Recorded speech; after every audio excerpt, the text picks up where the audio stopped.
guys, it's me, Professor Starstar. So, a little while ago, a user by the name of Pibby Puffs requested me to draw their characters Bella and May as humans, so that's what I did. Then, she requested me to do a review on her creepypasta The Tunnel, which is where Bella and May are from. Obviously, I wanted to know more about these cute little flowers, so that's why we're here today. Oh, and I'll also be sprinkling in some theories of mine in this video, so let's get started. Okay, and just before you start, I'm going to put a spoiler warning. Yeah, I've never done that before, but I'm going to start putting spoiler warnings from now on, so let's get started.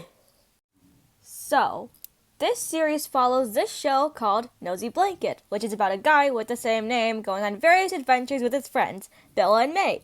By the way, I'll be calling Nosy Blanket NB from now on. There's also other characters like Mr. Music and the Peppermint Fairy, but unfortunately I haven't found much lore for them yet. The only thing I found out about the other characters are their names, designs, and the fact that Mr. Music and Miss Twinkle were married, but, well, Miss Twinkle, died. So anyways, just like any horror-related media, there is in fact something dark going on behind the scenes. So, what is this dark thing, you may ask? Well, apparently NB is kind of evil. So, what is the evil thing that NB decides to do? He decides to brutally murder May.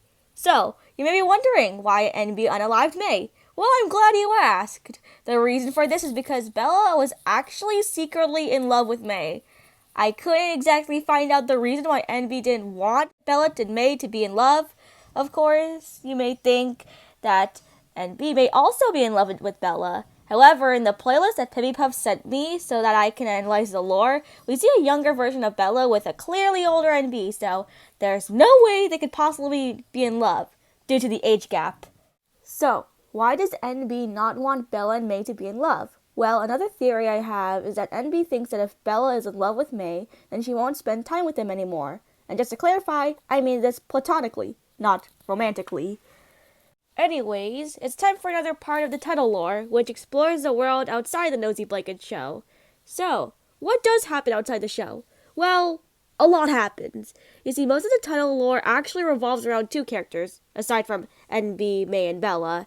These characters are Ryan and Casey, a niece and her uncle. So, who are they and what do they contribute to the story of the title? Well, I'm glad you asked. Ryan, as stated before, is Casey's uncle, but he's also the director of Nosy Blanket. Another important part of him is that, for some odd reason, he always sees this figure that looks like a creepy version of NB.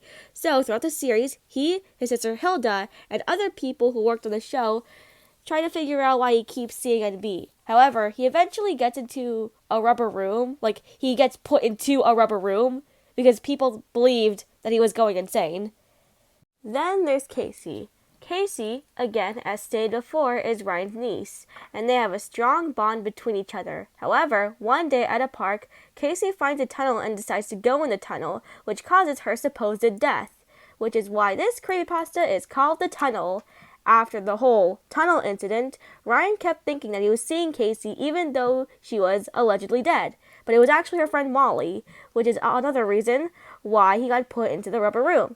However, there is a reason why I said supposedly. You see, throughout the main tunnel series, Casey is watching the Nosy Blanket show. However, since so far there's 2 episodes in the main tunnel series, along with a lot of shorts and other videos, this fact might change. But so far, it's mostly Casey watching Nosy Blanket. The first episode about what seems to be her watching the show in her room, and the other episode about her watching the show in the middle of a forest. This personally leads me to believe that perhaps this forest is where the tunnel leads to. However, watching the second episode gives me 2 questions. The first one being, how is there a fully functioning TV in the middle of the forest? Well, unfortunately, I don't have a theory for that. So, time for my second question, which is, at the end of episode 2, we see someone running away from something. So, who is that? And why are they running? Well, I actually have a theory to answer this question. My theory is that this person who is running away is either Bella or Casey, since the voice of the person running away is very similar to those 2 characters. But, what is the reason why Bella/Casey is running? Well, I think that Bella/Casey may be running away from NB, because he does have his signature scary face before the running scene happens. This leads to yet another question. Why is NB chasing Bella/Casey? Well, at this point, I'm pretty sure it's Bella NB is chasing and not Casey, mainly because I haven't found a reason for NB to be chasing Casey. So, do you remember how at the beginning of this video, I explained how NB brutally murdered Bella's love interest May? Well, I think that this chase scene takes place after that exact incident, and I personally think that Bella was fortunately able to escape NB. Well, that's all I have for this rambling. Personally, I think that this creepypasta is pretty good. It gives big welcome home vibes, if you know what I mean. And I'm excited to see more of this. Well, that's all, folks. Like and subscribe, and I'll see you in the next video. Bye!